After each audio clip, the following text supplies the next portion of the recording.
wa may yudlil fala hadiya lahu. Asyhadu an la ilaha illallah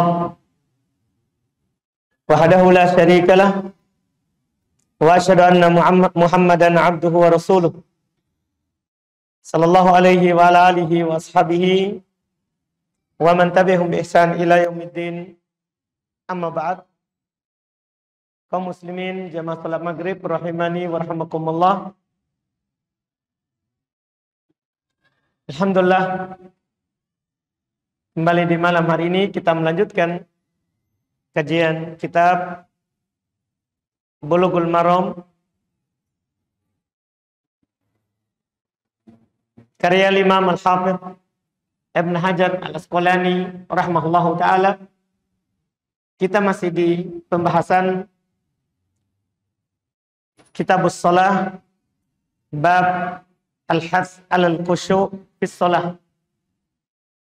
Pembahasan tentang anjuran untuk khusyuk di dalam sholat. Kita sudah baca satu hadis dalam bab ini di pertemuan sebelumnya terkait dengan hadis Abu Hurairah bahwa Nabi melarang kita untuk sholat dalam keadaan bertolak pinggang. Di malam hari ini kita lanjut masih bab khusyuk. Kata beliau rahimahullah di hadis 231, wa an Anas radhiyallahu taala anhu qala anna Rasulullah sallallahu alaihi wa alihi wasallam qala idza quddimal asya'u fabda'u bihi qabla an tusallil maghriba.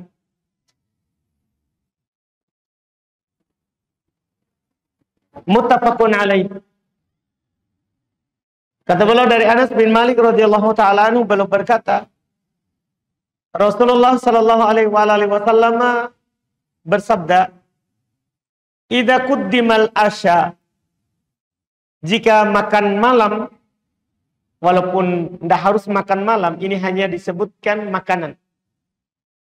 Jika makanan telah dihidangkan, fabda'u bih, maka kalian mulailah dengannya. Artinya makan dulu. Qabla an tusallul maghriba, sebelum kalian sholat maghrib. Sebelum kalian sholat maghrib. Disebut sholat maghrib karena kalau kita pikir sholat maghrib kan paling pendek waktunya. Paling pendek waktunya. Bersamaan dengan itu, kalau disiapkan makanan, maka mulailah dulu dengan makan. Baru sholat maghrib. Apalagi sholat-sholat yang lain yang panjang waktunya, seperti sholat isya, sholat duhur, sholat asar. Itu kan sholat-sholat yang panjang waktunya. Bayangkan waktu duhur. Dari matahari di atas kepala kita ada tergelincir sedikit ke arah timur. Ya, dari arah timur ke arah barat tergelincir. Maka sudah masuk waktu duhur. Sampai kapan? Sampai bayangan benda itu sama dengan tinggi bendanya. Itu panjang. Dari jam 12 bisa sampai lewat jam 3. Jadi kalau dikedepankan makanan, mulai dengan makanan. Kata beliau muttafaqun alaih. Hadits ini riwayat Imam Al-Bukhari dan Imam Muslim. Dan sebagai faedah, ada tambahan dari riwayat Imam Bukhari dan Muslim juga. Wala ta'jilu an asya'ib. Jangan tergesa-gesa dalam makan. Artinya, dahulukan makan, terus jangan makan tergesa-gesa. Makan seperti biasa. Makan seperti biasa. Hadits ini, yang belum bawakan ini, di bab khusyuk. Dimaklumi, ketika makanan sudah dihidangkan, maka ini akan mengganggu nanti kita dalam sholat. Karena syaitan tentunya akan datang kepada kita untuk membisikkan ini dan itu yang bisa kita terganggu dalam sholat. Maka tentunya kalau ada makanan yang dihidangkan, apalagi kita ingin memakannya, itu akan membuat pikiran kita tersibukkan. Nah, ini nanti akan mengurangi khusyuk dalam sholat. Maka mulailah dengan memakan makanan sebelum sholat. Sebelum sholat. Cuman para ulama kita mengatakan ini kita memulai dengan makanan ini wajib atau sunnah? Atau sunnah? Kita memulai dengan makanan dulu baru sholat.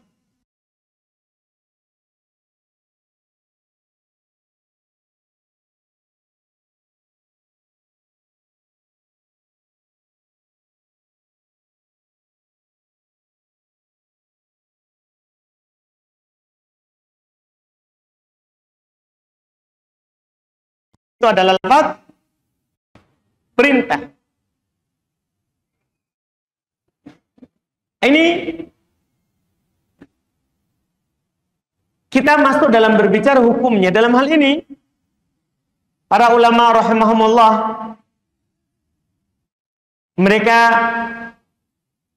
berselisih pendapat. Sampai dalam buku madhab, itu ada 5 pendapat terkait dengan hukumnya. Ada yang mengatakan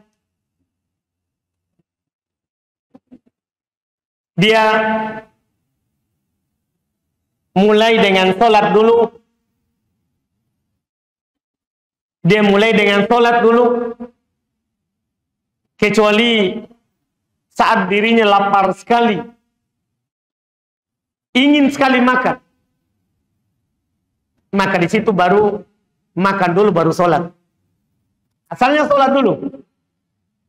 Asalnya sholat dulu. Walaupun makanan sudah dihidangkan. Kecuali lapar sekali, ingin sekali makan. Maka di sini makan dulu baru sholat. Ini pendapat madhab dari Imam Syafi'i rahimahullah. Menurut beliau, walaupun makanan sudah dihidangkan, antum sholat dulu. Kecuali ingin sekali makan, lapar, maka baru boleh berpindah dari mendahulukan sholat, kemudian mendahulukan makan. Alasannya gampang, mudah. Hak Allah lebih didahulukan daripada hak kita. Kan sholat itu hak Allah. Kata Nabi SAW, Inna ahadakum idha sholla fa innahu yunaji rabbah. Sesungguhnya salah seorang dari kalian apabila dia sholat, dia berbicara hal rahasia dengan Rabbnya. Dia lagi berbicara dengan Rabbnya. Ini hak Allah sholat. Hak Allah sholat. Maka kita harus kedepankan hak Allah sebelum hak kita sendiri atau hak orang lain. Kecuali kalau kita kedepankan itu, kita tidak bisa menunaikan hak Allah dengan benar. Seperti tadi, kita lapar, kita ingin sekali makan, baru kita dahulukan. Ini pendapat dari Imam Syafi'i. Ada juga yang mengatakan dia mulai dengan sholat dulu. Dia mulai dengan sholat dulu. Kecuali makanan itu katanya makanan ringan, artinya cepat akan diselesaikan. Jadi dia tidak melihat dia lapar atau tidak. Yang penting kalau makanan disiapkan, lihat. Saya sholat dulu atau makan dulu? Kalau makanannya akan cepat diselesaikan, makan dulu. Baru sholat. Tapi kalau makanannya berat, akan membutuhkan waktu yang lama, sholat dulu baru makan. Tanpa dilihat kita lapar atau tidak. Yang penting sudah disiapkan. Ini pendapat dinukil oleh Ibnul Mundhir rahimahullah dari Imam Malik. Dari Imam Malik. Iya. Ada juga yang berpendapat dia memulai sholat kecuali dikhawatirkan makanannya akan rusak kalau dia tidak makan. Iya. Misalnya, seperti apa misalnya makanan yang cepat rusak? Kalau sudah dihidangkan, maka dia akan segera rusak. Ini pendapat. Dia mulai dengan sholat dulu. Kemudian walaupun sudah dihidangkan makanan, kecuali boleh nanti memulai dengan makanan, kalau makanan itu akan rusak kalau kita tunda sampai setelah sholat. Seperti apa misalnya? Siapa yang tahu kalau makanan yang cepat rusak? Yang kalau dihidangkan harus dimakan segera. Ini sudah dibicarakan di fikih. Tapi di masa kita sekarang ini apa kira-kira? Kalau ada yang tahu boleh sebagai faedah. Kalau sudah dibuka, dihidangkan, maka harus segera. Karena akan rusak. Es krim nih. Baik. Mie instan ya? Baiklah Pak. Mie instan. Jadi kalau sudah dimasak, rusak setelahnya. Oh bengkak ya. Setelah itu kita mau buang karena sudah bengkak. Baiklah Pak. Iya, alhamdulillah. Ini katanya kalau seperti itu modelnya, kalau kita biarkan lama akan rusak, boleh dimakan dulu baru sholat. Itu tidak dilihat dari diri kita, tapi dilihat dari makanan. Dilihat dari makanan. Boleh didahulukan makanan baru sholat. Ini pendapat dinukil ya adalah merupakan pendapatnya Waqi' Ibn al-Jarrah, gurunya dari Imam Syafi'i rahimahullah. Guru dari Imam Syafi'i rahimahullah ta'ala. Hanya saja ini pendapat kata Al-Imam Ibn Rajab, hadzal qawlu bu'dun. Ini pendapat jauh sekali. Ini pendapat jauh sekali. Karena sedikit makanan yang dikatakan kalau ditunda, ini kan sholat cuma berapa menit. Sedikit makanan yang seperti itu. Dan orang tidak akan hidangkan kalau itu akan cepat rusak. Orang tidak akan apa? Hidangkan kalau dia tahu. Ini sudah waktu sholat. Makanya ini pendapat yang ini jauh. Pendapat ini jauh. Dan ada juga yang berpendapat wajib dikedepankan makanan dulu baru sholat. Apapun yang terjadi. Dari semua pendapat tadi, apakah makanannya ringan, makanannya berat, ya, apakah diri kita memang mau makan atau diri kita tidak mau makan, atau makanan yang akan segera rusak atau tidak segera rusak, wajib secara mutlak kedepankan makanan. Wajib disegerakan makanan tanpa ada perincian sama sekali. Tanpa ada perincian sama sekali. Ini pendapat orang-orang Dhahiriyah, sebagaimana yang dimaklumi. Orang-orang yang Dhahiriyah itu kalau ada hadis yang menjelaskan sesuatu langsung dia pegang secara dhahir. Tanpa ada perincian. Nabi bilang, mulai makanan. Mulai makan baru sholat. Berarti ya dhahirnya wajib kita kedepankan makanan kalau sudah dihidangkan. Apakah diri kita memang lapar atau tidak lapar? Atau makanan itu ringan atau berat? Makanan itu akan segera rusak atau tidak? Harus kita kedepankan. Karena Nabi bilang, fabda'u bittu'am. Mulai dulu dengan makan. Qabla an tusallil maghrib. Sebelum kamu sholat maghrib. Sebelum kamu sholat maghrib. Ini pendapat Dhahiriyah. Ini pendapat Dhahiriyah. Itu pendapat keempat. Pendapat yang terakhir dan ini pendapat kelima. Terkait dengan masalah ini. Ya. Mereka berkata mustahab, bukan wajib. Mustahab, disunahkan untuk mendahulukan makan daripada sholat. Dibilang sunnah, mendahulukan makanan daripada sholat. Tidak wajib. Kalau wajib kan kita berdosa sholat. Ini pendapat ini sunnah. Mendahulukan makanan daripada sholat. Sama saja, apakah kita sangat membutuhkan makanan itu atau tidak terlalu. Yang penting sudah dihidangkan. Ini pendapat adalah merupakan pendapat sekelompok dari para sahabat Nabi SAW. Seperti Abdullah bin Umar, Abu Darda, Ibn Abbas, ya radhiyallahu ta'ala anhu. Dan ini adalah yang masyhur dari pendapat Imam Ahmad rahimahullah. Dari 5 pendapat ini, mana yang kuat? Dari 5 pendapat tadi. Pertama, wajib dahulukan sholat, kecuali sangat lapar. Yang kedua, wajib mendahulukan sholat, kecuali makanannya ringan. Yang ketiga, wajib mendahulukan sholat, kecuali makanannya akan rusak. Yang keempat, wajib mendahulukan makanan. Wajib mendahulukan makanan. Apapun yang terjadi.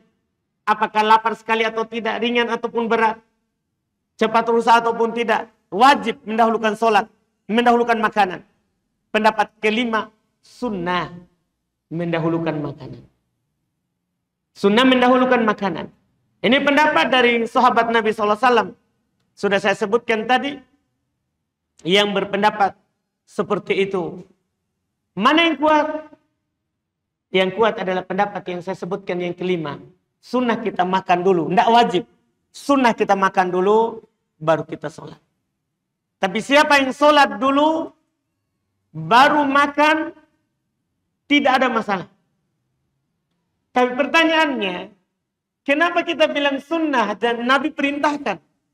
Kan Nabi bilang, fabada'u bih. Mulailah dengan makanan. Itu pertanyaan besar. Karena kalau ada perintah berarti wajib. Kenapa sahabat malah berpendapat sunnah? Bahkan terkenal dari Imam Ahmad, pendapat beliau adalah sunnah. Iya, itu pertanyaan kita. Jawabannya, karena pernah ada satu kejadian yang memalingkan dari wajib menjadi sunnah.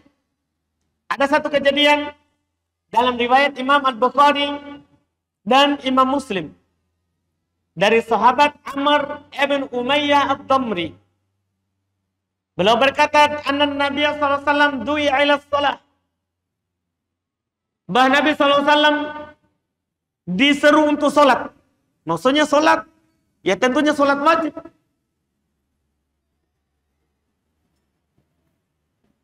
Sementara itu kata beliau, wa huwa yahtaz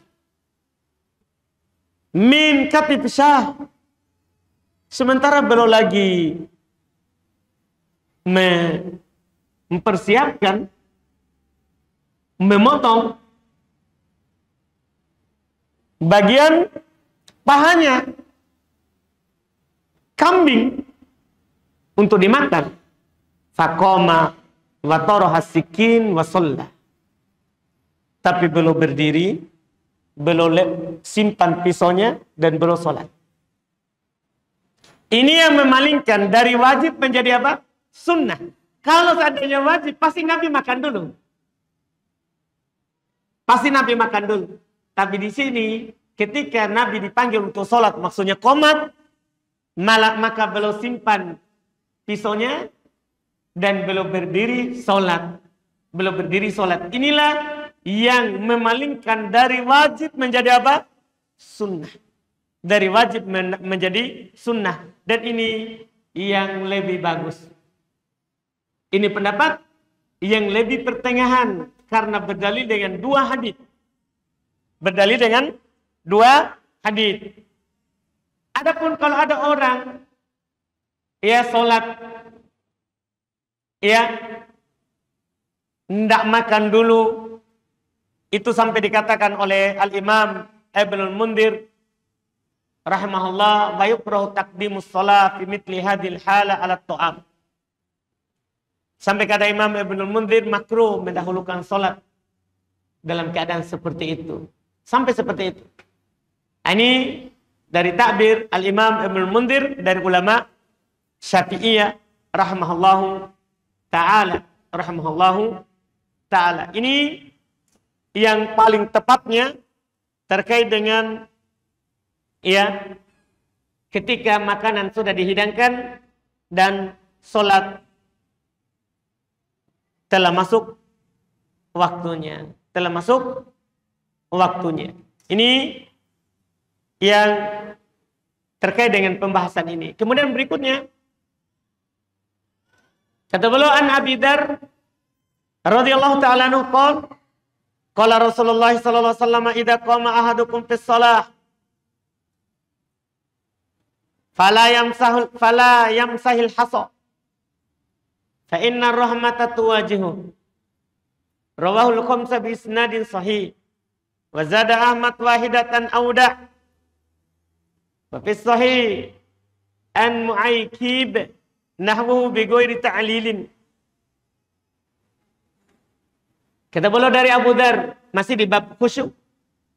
Dari Abu Dzar radhiyallahu ta'ala, beliau berkata Rasulullah sallallahu alaihi wasallam bersabda, apabila salah seorang dari kalian telah berdiri dalam solat, fala yamsahil hasa, jangan dia mengusap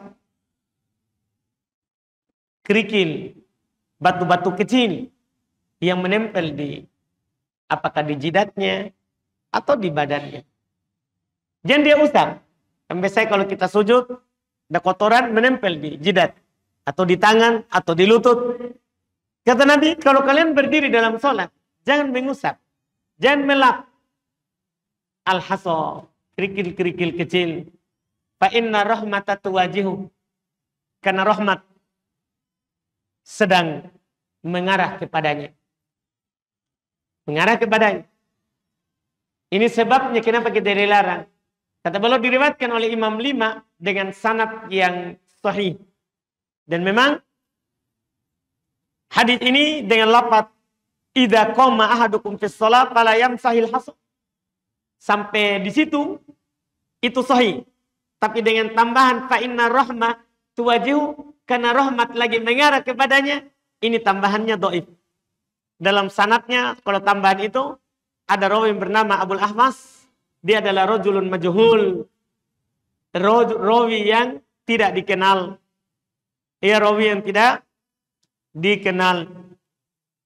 Maksudnya kalau dilarang untuk melap kerikil atau debu yang menempel, itu adalah benar, sahih. Tapi ketika dikatakan karena rahmat lagi mengarah kepadanya, itu yang tidak sahih. Tambahannya ini tidak sahih. Ditambah dalam riwayat Imam Ahmad, wahida auda. Dia cukup sekali saja atau dia biarkan. Kalau memang harus diusap, sekali saja atau biarkan. Ini riwayat Imam Ahmad ini. Dalam sanadnya juga, kalau kata satu kali atau tinggalkan, itu ada dalam sanadnya seorang rawi yang bernama Muhammad ibn Abdurrahman ibn Abi Layla. Rawi ini dikatakan oleh ulama hadis sayyul hafadz, jelek hafalannya. Yang ada tambahan ini, sekali lagi ini tambahan lagi. Tadi kan lafaz yang sahih itu hanya lafaz kalau salah seorang dari kalian berdiri dalam sholat, jangan mengusap kerikil yang menempel. Iya. Karena rahmat lagi mengarah kepadanya, tidak sahih. Ditambah dalam riwayat Imam Ahmad, kalau memang harus usap, satu kali saja atau dia tinggalkan. Ini juga dalam sanadnya tadi, ada rawi yang bernama Muhammad ibn Abdurrahman ibn Abi Layla, rawi yang jelek hafalannya. Rawi yang jelek hafalannya. Tapi di berikutnya kata beliau, wa fis sahih, dan di dalam sahih, maksudnya di sini adalah dalam sahih Al-Bukhari, demikian pula Muslim, an Mu'aykib, dari Mu'aykib nahwu, semisal dengannya, tapi bighairi ta'lil. Ini menguatkan tadi, tanpa ada penyebutan sebab. Sesungguhnya rahmat sedang menujunya. Jadi ini yang diisyaratkan oleh beliau. Seandainya beliau sebutkan yang di dalam sahih ini sebenarnya lebih bagus. Langsung kita sebutkan sebagai faedah. Lafaznya adalah Ya, dalam Sahih Bukhari dan Sahih Muslim, Nabi SAW menyebutkan mengusap kerikil atau hal-hal yang menempel di kita saat kita sholat. Belum katakan in kunta labudda fa'ilan fawahidah. Kalau memang antum harus melakukannya, maka satu kali saja. Ini lebih bagus daripada riwayat-riwayat tadi yang dhaif.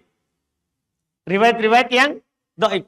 Tanpa ada kata fa inna rahmat wajhu. Sesungguhnya rahmat lagi mengarah kepadanya. Tanpa ada lafaz itu. Nabi hanya mengatakan kalau sekalian sholat, jangan mengusap hasok. Kalau memang harus dilakukan sekali saja. Ini kata Nabi Sallallahu Alaihi Wasallam. Hadis ini, menunjukkan kata para ulama kita, bahkan dinukil oleh Al-Imam Nawawi rahimahullahu ta'ala, kesepakatan ulama atas makruhnya kita mengusap atau menyingkirkan hal-hal yang menempel di kita saat kita sholat. Ya, yang ikut dengan kita saat kita sujud. Tapi sekarang ini alhamdulillah kita di zaman terakhir ini jarang menempel sesuatu yang mengganggu kita dalam sholat. Kalau zaman-zaman yang dulu para sahabat sholat di atas tanah, kadang turun hujan, mereka sholat menempel bekas tanah di jidatnya, di tangannya, di lututnya, apalagi di kaki bagian bawah. Mereka dulu, karena mereka sholat di atas tanah, mereka sholat di atas pasir. Ya, bahkan kadang musim panas, kata Anas, mereka tidak mampu untuk sujud. Tidak mampu untuk sujud ke lantai karena tidak ada alas. Tidak ada alas. Itu mereka dulu. Kita sekarang ini dimudahkan. Maka, tapi kalau seandainya suatu saat ada kejadian, kita lagi bepergian, kita sholat di tempat yang kotor, di tanah. Karena kita sebagai muslim, keunggulan kita adalah bisa sholat di mana saja. Selain di tempat terlarang. Tidak diberikan kepada umat sebelum kita. Kalau umat sebelum kita, mereka hanya bisa sholat, beribadah di tempat yang disiapkan untuk mereka beribadah. Tidak boleh bahkan di rumahnya. Orang sebelum kita, kalau kita diberikan oleh Allah Subhanahu wa taala kekhususan, dijadikan untuk kita ini, bumi ini tempat sholat seluruhnya. Tempat sholat seluruhnya. Dimanapun kita didapati oleh sholat, di situ kita boleh sholat. Di situ kita boleh sholat. Maka kalau kita mendapati suatu ketika bahwa kita sujud di atas hal yang akan melengket kembali di kita, maka sepakat para ulama makruh untuk dilap saat sholat. Setelah sholat tidak ada masalah. Tapi saat sholat makruh. Kata Imam Nawawi rahimahullah, beliau hikayatkan, dinukil oleh Al-Imam Al-Hafidh Ibnu Hajar, beliau berkata, wahakan Nawawi, dihikayatkan, dinukil oleh Al-Imam An-Nawawi, ittifaqul ulama ala karohati masil hasa wa ghairihi fis shalah. Dihikayatkan oleh Imam Nawawi, kesepakatan ulama akan makruhnya melap, mengusap, kerikil dan selainnya yang menempel di badan dalam sholat. Walaupun penukilan Imam Nawawi ini menukil kesepakatan, itu beliau agak dikritik di sini. Yang benar ini bukan kesepakatan, ini pendapat mayoritas. Karena dinukil dari Imam Malik rahimahullah, beliau punya pendapat yang berbeda. Kalau Imam Malik belum memandang bahwa itu boleh-boleh saja. Boleh-boleh saja. Tapi yang benarnya apa yang dipegang dan dinukil oleh Al-Imam An-Nawawi, bahwasanya itu adalah makruh karena ada hadis di hadapan kita ini. Di hadapan kita ini. Bahwa Nabi melarang hal tersebut kalau memang harus kita lakukan sekali saja. Sekali saja, itu yang disebutkan. Itu yang disebutkan. Kenapa ini dilarang? Kenapa ini makruh? Itu pertanyaan kita. Dan jawabannya tentunya ini akan mengurangi khusyuk. Karena kita sibuk dengan hal yang melengket di badan kita, maka hati kita akan tersibukkan. Karena hati itu cuma satu. Tidak ada seorang pun dari kita yang memiliki dua hati. Kalau kita sibuk dengan yang satu, pasti kita tidak akan tersibukkan dengan yang lain. Makanya sebagian salaf bilang kalau kita tidak di atas ketaatan, maka kita akan berada di atas kemaksiatan. Karena hanya dua saja. Hanya dua saja. Oleh karena itu, disebutkan oleh para ulama bahwa ketika kita sibuk dengan badan kita dalam sholat, maka kita akan tersibukkan dari sholat. Ini akan mengurangi khusyuk kita dalam sholat. Ini akan mengurangi khusyuk kita di dalam sholat. Kemudian berikutnya, kata beliau rahimahullah, an Aisyah radhiyallahu taala anha qalat, sa'altu Rasulullah sallallahu alaihi wasallam 'anil iltifati fi shalah. Faqala huwa ikhtilasun yahtalisuhu syaitan min salatil 'abdi. Rawahul Bukhari wal Tirmidzi an Anas wa shahhah. Iyyaka wal iltifata fi shalah fa innahu halakatun. Fa in kana la budda fa fit tatawwu'. Kata beliau dari Aisyah radhiyallahu taala anha, beliau berkata, saya bertanya kepada Rasulullah tentang al-iltifat fi shalah, tentang menengok dalam salat. Menengok dalam salat dengan muka ya, kalau badan tidak boleh. Kalau menengok dengan badan bukan lagi khusyuk, itu akan membatalkan salat karena kita tidak menghadap kiblat. Menengok di sini dengan wajah dan bukan dengan mata. Kalau mata lain lagi hukumnya. Nanti kita akan bicarakan terkait dengan arah pandangan. Dalam sholat juga akan kita bicarakan. Mungkin di pertemuan akan datang insyaAllah.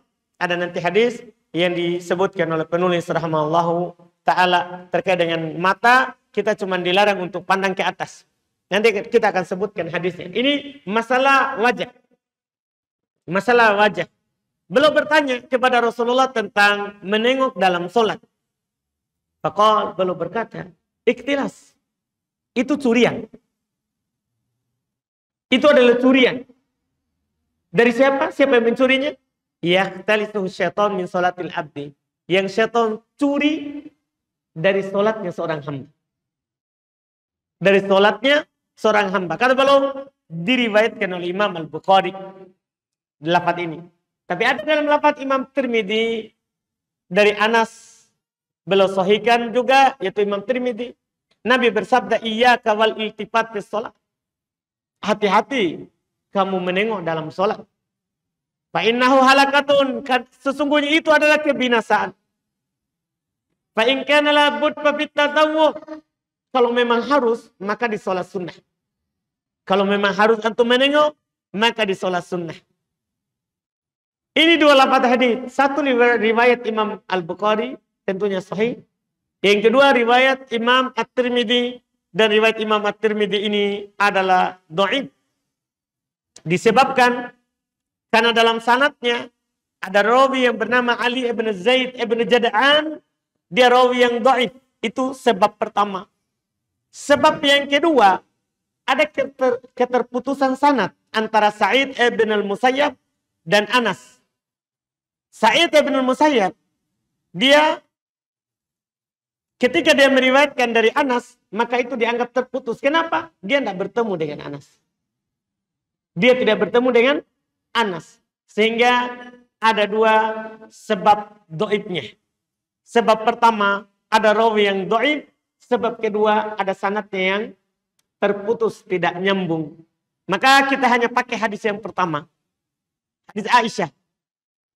Bahwa beliau bertanya tentang menengok dalam sholat. Nabi jelaskan itu adalah curian yang dicuri oleh syaitan dari sholatnya seorang hamba. Maka hadis ini ya dipegang oleh mayoritas ulama rahimahumullah akan makruhnya al-iltifat fi shalat bil unuq. Menengok dalam sholat dengan leher.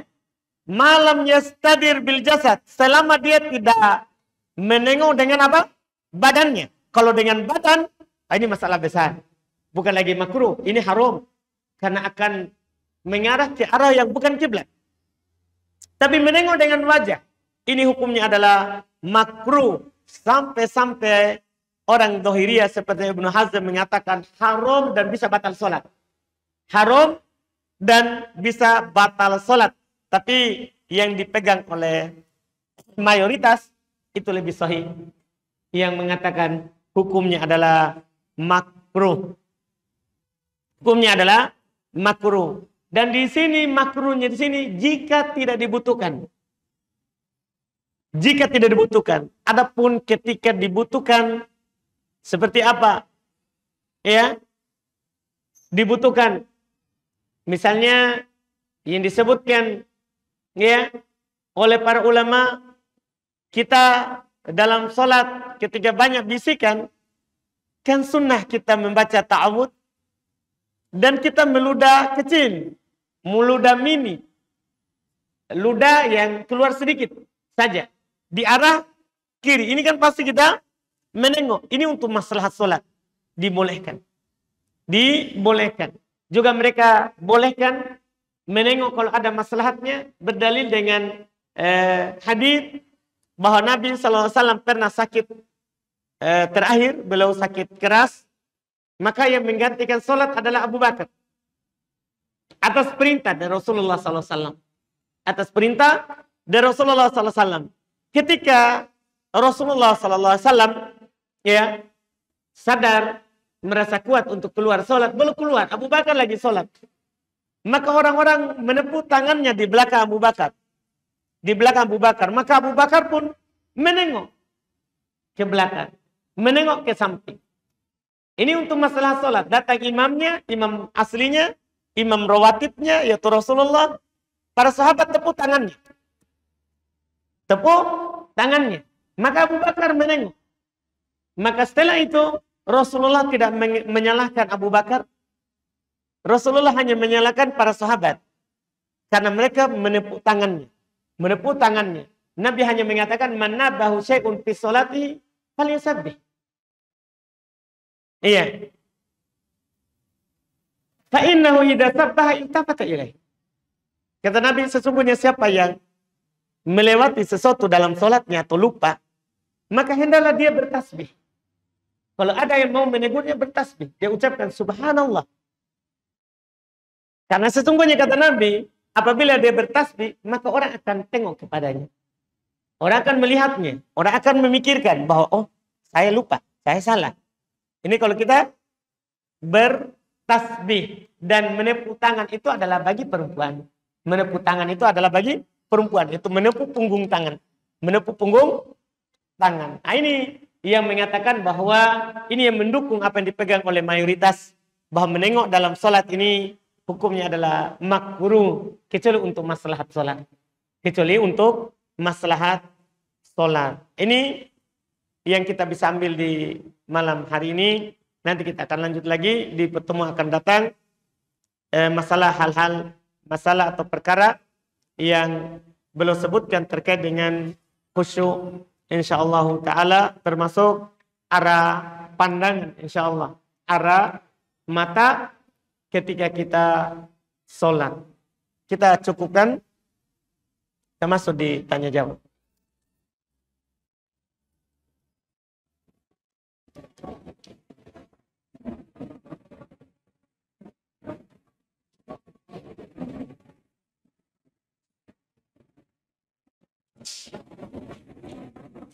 Tolong sebutkan susunan zikir setelah sholat. Setelah sholat wajib. Sebenarnya di dalam zikir setelah sholat wajib itu Nabi SAW mengajarkan banyak zikir di waktu yang berbeda-beda. Bukan di satu kali belum urut. Bukan, di waktu yang berbeda-beda. Zikir setelah sholat di waktu yang berbeda-beda. Bahkan Nabi mengajarkan zikir terkait dengan tasbih, tahmid, yaitu subhanallah, tahmid, alhamdulillah, takbir, Allahu Akbar. Nabi menjelaskan dalam banyak konteks. Kadang Nabi bilang tasbih 33 kali, takbir, tahmid 33 kali, takbir 33 kali, la ilaha illallah 1 kali. Jadi 100. Kadang juga perlu mengajarkan tasbih 33 kali, tahmid 33 kali, takbir 34 kali. 100 jumlahnya. Kadang juga Nabi ajarkan tasbih 25 kali, bukan 33 kali. Tasbih 25 kali, tahmid 25 kali, takbir 25 kali. Sudah berapa itu? 75. La ilaha illallah 25 kali. Berapa semuanya? 100. Ini saya kasih tahu antum bahwa tidak ada dibilang berurut ini. Ini saja yang itu bisa kita lakukan. Mana yang mudah? Bahkan ada juga diajarkan 10 kali. Siapa yang mau kembali dalam masalah ini bisa baca Sahih Muslim. Karena kalau di Sahih Bukhari tidak disebutkan banyak riwayat. Sahih Muslim lah yang menyebutkan banyak riwayat. Jadi kalau antum mau cari tahu bagaimana Nabi bertasbih, bertahmid, bertakbir, bisa baca Sahih Muslim. Kemudian terkait dengan bacaan yang lain selain ini, kadang Nabi ajarkan setelah sholat di sahabat yang lain, dia membaca la ilaha illallah wahdahu la syarikalah lahul mulku wa lahul hamdu wa huwa ala kulli syai'in qadir.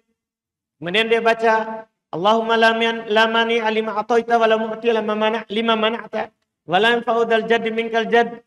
Diajarkan sahabat yang lain, sahabat lagi yang lain. Siapa yang beristighfar 3 kali, astagfirullah, astagfirullah, astagfirullah. Kemudian dia baca Allahumma antas salam wa minkas salam tabarakta ya dzal jalali wal ikram.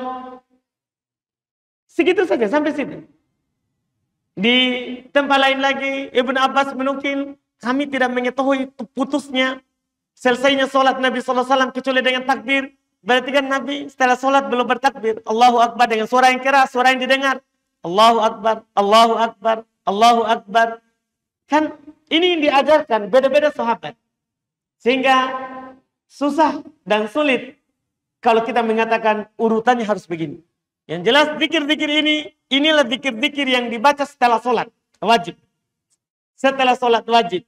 Urutannya mana saja yang memudahkan. Siapa mau segera silakan pilih urutan yang pendek dulu. Urutan yang pendek. Yang mau lama di masjid setelah sholat, maka boleh dia panjang. Sama dengan terkait dengan 3 kul dan ayat kursi. Ya, kan dia sunnah setelah sholat. Dia baca ayat kursi, kemudian 3 kul sekali-sekali. Tapi kalau di subuh dan asar, sunnah dia baca 3 kali. Ayat kursi sekali, 3 kul masing-masing 3 kali. Itu kan tergantung ini kita. Kita panjang waktu baca seperti itu. Ada urutan yang paten seakan-akan itu adalah yang wajib. Wallahualam. Kalau ada urutan yang dinukil langsung dari Nabi, bahwa Nabi ucapkan ini dulu, baru ini, baru ini. Iya, itu susah. Iya, itu tidak dinukil dari Nabi SAW urutannya. Bahkan penyambung antara takbir dengan tasbih, dengan tahmid, wallahualam. Apakah Nabi ada? Kan orang kadang sambung. Sebelum subhanallah kan ada, dia ucapkan dulu. Sebelum bersambung, berpindah dari subhanallah ke alhamdulillah kan mereka ada ucapkan. Sebelum takbir ada lagi ucapkan. Itu kan susunan-susunan yang disusun. Susunan yang disusun dan Nabi tidak didengar menyambung seperti itu. Karena Nabi tidak menjaharkan dzikir. Nabi tidak menjaharkan dzikir. Kecuali itu tadi yang didengar takbir. Beliau hanya menjaharkan beberapa kali.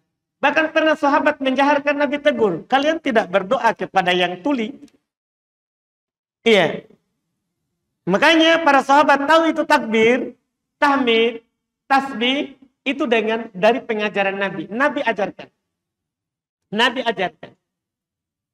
Di antara yang dinukil bahwa Nabi pernah ajarkan adalah saat orang-orang miskin dari kalangan para sahabat datang kepada Rasulullah SAW terkait dengan kecemburuan mereka bahwa orang-orang kaya telah mendahului mereka dengan pahala yang sangat besar dan banyak. Maka Nabi mengajarkan kepada mereka hal yang bisa menyaingi itu. Melombai juga orang kaya. kecuali dia melakukan seperti yang kalian lakukan. Itulah tadi diajarkanlah kamu bertasbih, ucapkan subhanallah 33 kali setelah sholat fardu. Ucapkan alhamdulillah 33 kali. Ucapkan Allahu Akbar 33 kali. Ucapkan setelah itu la ilaha illallah sekali.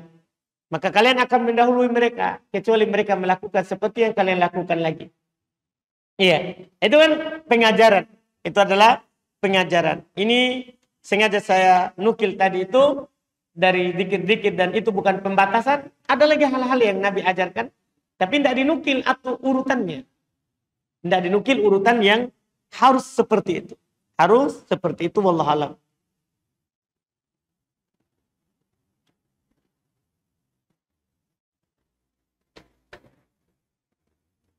Apa termasuk melelang barang jika saya menjual barang dengan mencari penawaran yang tertinggi? Ya, apakah termasuk melelang? Itu kita yang tahu. Tapi kalau kita bertanya, boleh nggak menjual dengan cara melelangnya? Mencari harga yang paling tinggi penawarannya? Boleh, tidak apa-apa. Boleh orang menjual dengan cara dilelang. Boleh seorang menjual dengan cara dia lelang. Dia lempar barangnya, dia memang bilang siapa yang menawar dengan harga yang tinggi, itu yang saya kasih. Itu yang saya kasih. Iya. Itu dibolehkan. Dibolehkan. Tapi dengan syarat, tidak boleh kita kasih tahu teman kita yang tidak mau membeli. Nanti kalau ada yang tawar sekian, datanya tawar lebih tinggi dari dia, supaya nanti ada lagi yang lebih tinggi. Sepakat sama orang, ini bisa masuk di dalam jenis jual beli najis. Jual beli dengan cara najis. Yaitu kita sepakat dengan toko di samping. Kalau ada pembeli masuk ke toko saya sudah kasih tahu barang itu harganya sekian. Kalau dia ke kamu, bilang lebih tinggi dari saya, supaya sebentar dia kembali ke sini. Ini jual beli najis, menipu pelanggan. Menipu pelanggan. Tidak dibolehkan.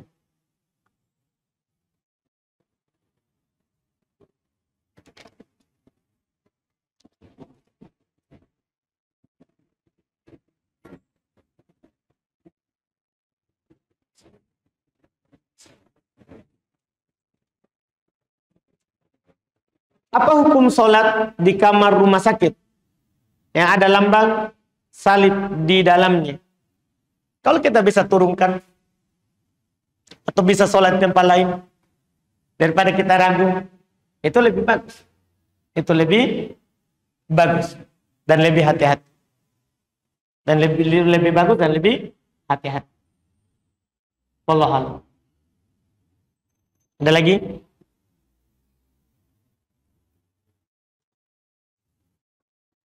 Kalau tidak ada, kita tutup. Tapi belum saatnya ditutup. Tapi kalau tidak ada, alhamdulillah. Silakan.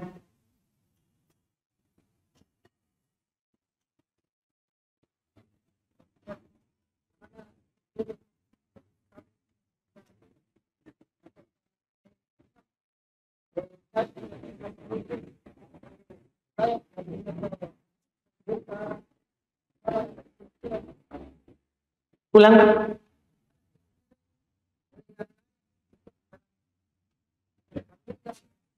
Baik. Katanya bagaimana ciri kambing yang layak untuk dipakai akikah? Pertama, terkait dengan kambing akikah, itu sama dengan kambing kurban hukumnya. Apa yang tidak boleh di kambing kurban, tidak boleh ada di akikah.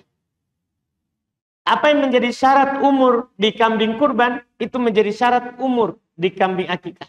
Sama, Pak. Seperti di kambing kurban, umurnya harus setahun. Masuk di tahun kedua. Maka di akikah, paling rendah setahun dan akan masuk tahun kedua. Itu umur. Terkait dengan cacat, maka tidak boleh pada hewan kurban 4 cacat. Yang dikatakan oleh Nabi SAW. Kata beliau, arba'un la tajuzu fil adha. ada 4 perkara yang tidak boleh ada pada kambing kurban. Yang beliau sebutkan adalah al-marid alladzi bayyin maraduha. Sakit, jelas sakit. Itu yang pertama. Yang kedua yang disebut oleh Nabi SAW, al-kasir alladzi la yanqa. Yang kurus, tidak bersumsum. Kemudian al-umya, yang disebutkan adalah al-a'ma atau al-ahwar. Bayyin iwaruha. Al-awar. Bayyin iwaruha. Buta. Awar itu buta sebelah. Apalagi buta dua-dua. Yang buta sebelah matanya jelas kebutaannya. Kemudian yang terakhir adalah al-arja. Bayyin arjuha. Yang pincang. Jelas kepincangan. Ini tidak boleh. Tidak boleh ada kurban, tidak boleh ada pada akikah. Seperti itu. Selain itu boleh. Selain disebutkan itu boleh.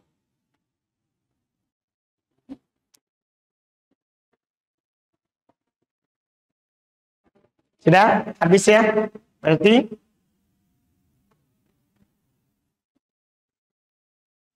alhamdulillah. Berarti tidak. Alhamdulillah. Kita cukupkan, insya Allah kita lanjut lagi di pertemuan akan datang. Ini pembahasan ringan ya. Masalah anjuran khusyuk, hadis-hadisnya mudah dan ringan dipahami. Subhanakallahumma wa bihamdik, asyhadu an la ilaha illa anta astaghfiruka wa atubu ilaik. Assalamualaikum warahmatullahi wabarakatuh.